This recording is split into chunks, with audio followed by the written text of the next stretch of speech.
Ce jeudi 4 juillet, Charles III a pris la parole sur les réseaux sociaux par le biais du compte X de la famille royale pour s'exprimer suite au terrible ouragan Beryl. Cette catastrophe naturelle a causé la mort de nombreuses personnes dans les Caraïbes. La fin d'année 2023 aura été éprouvante pour la famille royale.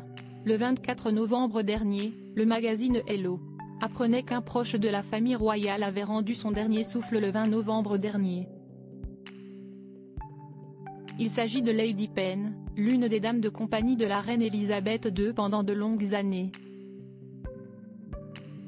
Selon les informations du journal, la défunte Britannique décédée à l'âge de 97 ans avait pour habitude d'accompagner la mère de Charles III et le prince Philippe dans ses virées nocturnes dans Londres, comme elle se l'était mémoré dans le reportage Elizabeth, Our Queen, diffusé sur Channel 5 en 2018.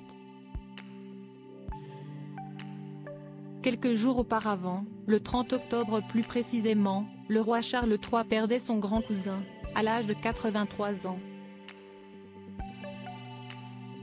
Albemarie Bowes-Lyon était proche de la famille royale puisqu'il avait à la fois été invité au couronnement d'Élisabeth II ainsi qu'à ses funérailles. Charles III frappé par le deuil depuis plusieurs jours, un ouragan sans précédent balaye le sud-est des Caraïbes et le Venezuela. Baptisé Beryl, cet événement météorologique rare a ravagé plusieurs îles du sud-est des Caraïbes et a atteint la Jamaïque mercredi 3 juillet, avec des vents jusqu'à 260 km/h. Attristé par cette terrible nouvelle, Charles III a adressé un message fort aux personnes qui vivent sur ces territoires.